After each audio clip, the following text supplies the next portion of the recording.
প্রাথমিক নিয়োগ দুর্নীতি মামলায় ইডির আতশ কাচের নিচে অভিষেক বন্দ্যোপাধ্যায়। প্রায় 11 ঘন্টা ম্যারাথন জেরা।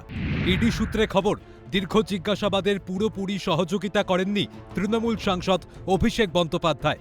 বেশ কিছু প্রশ্নের উত্তর এড়িয়ে গিয়েছেন। স্বাভাবিকভাবেই সন্তুষ্ট নন তদন্তকারী আধিকারিকরা, আর তাই লেনদেন সংক্রান্ত তথ্য তলবের পাশাপাশি চাওয়া হয়েছে সম্পত্তির খতিয়ান। সেই নথি ইডির দপ্তরে পৌঁছে দেওয়ার জন্য অভিষেকের যাওয়ার প্রয়োজন নেই। আইনজীবী মারফত বা অন্য কারোর মাধ্যমে ইডির কাছে পাঠাতে পারেন তৃণমূল নেতা, খবর সূত্রের। উল্লেখ্য, প্রাথমিকের নিয়োগ মামলায় আগেও নথি জমা দিয়েছেন তৃণমূল নেতা। তবে আগে জমা পড়েনি এমন বেশ কিছু নথি বর্তমানে খতিয়ে দেখার প্রয়োজন রয়েছে বলে মনে করছেন তদন্তকারীরা। চাকরি বিক্রির বিপুল টাকা ঢুকলো কার অ্যাকাউন্টে? এই প্রশ্নের উত্তর খুঁজতে গিয়ে বারবার সামনে এসেছে অভিষেকের সংস্থা লিপস অ্যান্ড বাউন্ডসের নাম।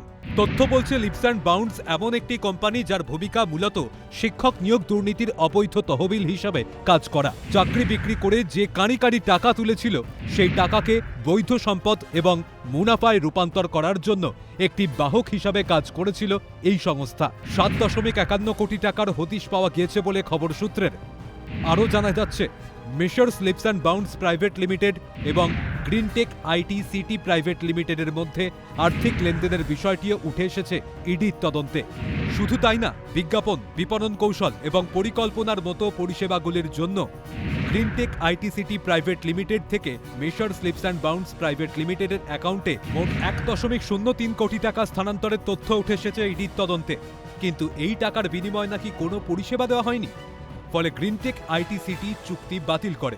এখানেই শেষ না, লিপস অ্যান্ড বাউন্ডস প্রাইভেট লিমিটেডের অ্যাকাউন্টে কনসালটেন্সি ফি হিসাবে মোট 95 লক্ষ টাকা স্থানান্তর করেছে এসডি কনসালটেন্সি। শিক্ষক নিয়োগ দুর্নীতির তদন্তে এই সন্দেহজনক লেনদেনেরও সন্ধান পায় enforcement directorate. Leaps and bounds private লিমিটেডকে সরাসরি নিয়ন্ত্রণ করতেন কালীঘাটের কাকু। তিনি লিপস অ্যান্ড বাউন্ডসের চিফ অপারেটিং অফিসার হিসাবে ছিলেন। স্বাভাবিকভাবেই সুজয় কৃষ্ণ ভদ্র ওরফে কালীঘাটের কাকুও নতুন করে ইডি স্ক্যানারে।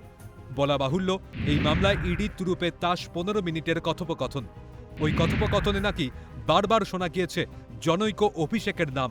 চাকরি বিক্রির টাকার ভাগ বাটোয়ারা নিয়ে দ্বন্দ্বের কথা শোনা গিয়েছে সেই কথোপকথনে। কেন্দ্রীয় তদন্তকারী সংস্থার দাবি, নিয়োগ দুর্নীতির আয়ের উৎস লুকানোর মাধ্যম হিসাবে কাজ করেছে এই কর্পোরেট সংস্থাটি। স্বাভাবিকভাবেই লিপস অ্যান্ড বাউন্ডসের লেনদেন সংক্রান্ত সমস্ত নথি খতিয়ে দেখতে চাইছেন তদন্তকারী আধিকারিকরা। কেন্দ্রীয় তদন্তকারী সংস্থাগুলির দাবি, দুর্নীতির কালো টাকা ঢুকেছে এই কোম্পানির অ্যাকাউন্টে। তবে কি লিপস অ্যান্ড বাউন্ডসের সূত্র ধরেই অভিষেকের জেল যাত্রার পথ প্রশস্ত হবে? উত্তর সময়ের গর্ভে। ক্যালকাটা নিউজ।